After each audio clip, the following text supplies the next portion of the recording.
Well, guys, the rumors about this movie were true. All of them. Let's just take a look back and see what Kathleen Kennedy has done with Lucasfilm's most iconic male heroes since she took over.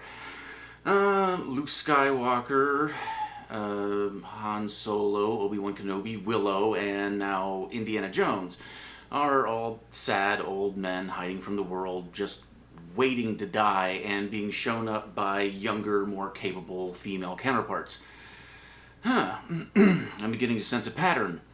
How much must Kathleen Kennedy hate George Lucas and Steven Spielberg that this is what she does with the trust they placed in her? Indiana Jones and the Dial of Destiny is a nightmare, fueled by inexcusable disdain for the character in spite of a talented writing-directing team, the greasy, hateful fingerprints of a woman who knows nothing but ire for the geniuses who wrongfully trusted her are smeared across every frame.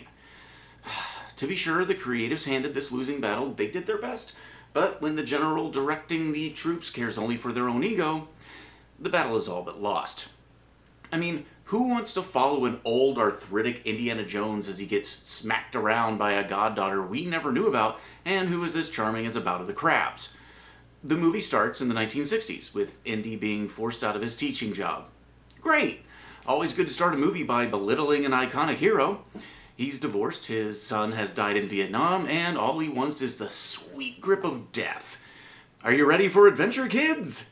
Yeah, I remember when these movies were a fun romp, going on adventures with a tough, comical, flawed, intelligent man of the world who, underneath his cynical exterior, loved and cared for those around him, and always did what was right, even if he didn't always know what that was. Now he's a sad old man being smacked around by some kid a quarter his age, and he's, just supposed to suck it up because she is strong female character. The strong female character, yeah, it's a trope that not a single big-budget writer in Hollywood understands. And it's become so awful in its use that Emily Blunt and even She-Hulk's Tatiana Maslany have railed against it. There used to be an idea that men and women could be different and learn from one another, both complementing and building one another up. Not anymore. And the wild reshoots after disastrous test screenings for this movie show in how hard they are trying to hide the fact that that was exactly what they were delivering. I don't blame James Mangold, who has shown he's very talented elsewhere. I don't even blame the writers, who did the best they could with directives from on high. Now, I don't blame the actors, except maybe Harrison Ford, who should have known better. And I don't blame the CGI artists who were slapped with impossible tasks at the final hour.